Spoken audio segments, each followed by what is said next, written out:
La polémique ne s'essouffle pas. Depuis quelques semaines, Pierre Palmade est en proie à un nouveau scandale. En effet, cela fait plus de 2 mois qu'une vidéo du comédien datant du 25 juin circule sur Internet. Sur les images, on le voit profiter d'une soirée au sein de l'Ultra Club, une discothèque basée dans la préfecture girondine, où il s'est installé à la suite de son implication dans un grave accident de la route, alors qu'il était sous l'emprise de la drogue, sur la D372 au niveau de Villiers-en-Bière, dans le sud de la Seine-et-Marne. À la vue de ces images, nombreux sont les internautes à avoir été interloqués. Pour faire la lumière sur cette histoire, Julien Colonna, le gérant de l'établissement, qui avait jusqu'ici assuré que la star n'y avait jamais mis les pieds, est venu témoigner lundi 4 septembre sur le plateau de Touche pas à mon poste. Le lendemain matin, quand je me suis levé, j'avais 98 appels de journalistes. Et moi, ce que je prône, si est-il la discrétion pour mes clients.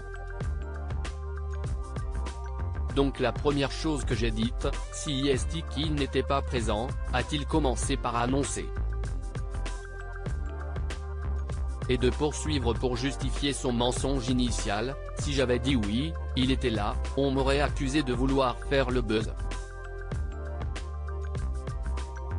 Oui, il est venu dans ma boîte. Dans son récit, le Bordelais à la tête d'une entreprise de 21 salariés a finalement confié que Pierre Palmade s'était déjà rendu dans sa boîte de nuit auparavant. Et lorsque Cyril Hanouna lui a demandé si l'ancien ami de Muriel Robin s'était bel et bien rendu dans le club, Julien Colonna a répondu « Oui, il est venu dans ma boîte. Mais pour mes clients, il n'y a pas à savoir s'il était là, ou s'il n'était pas là. »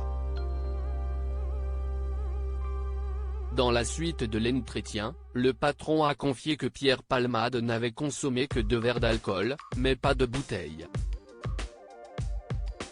Après l'avoir accompagné à la sortie de l'établissement, ce dernier a pu attester que l'humoriste était rentré chez lui en taxi. Article écrit en collaboration avec 6 médias. Crédit photo, capture d'écran C8.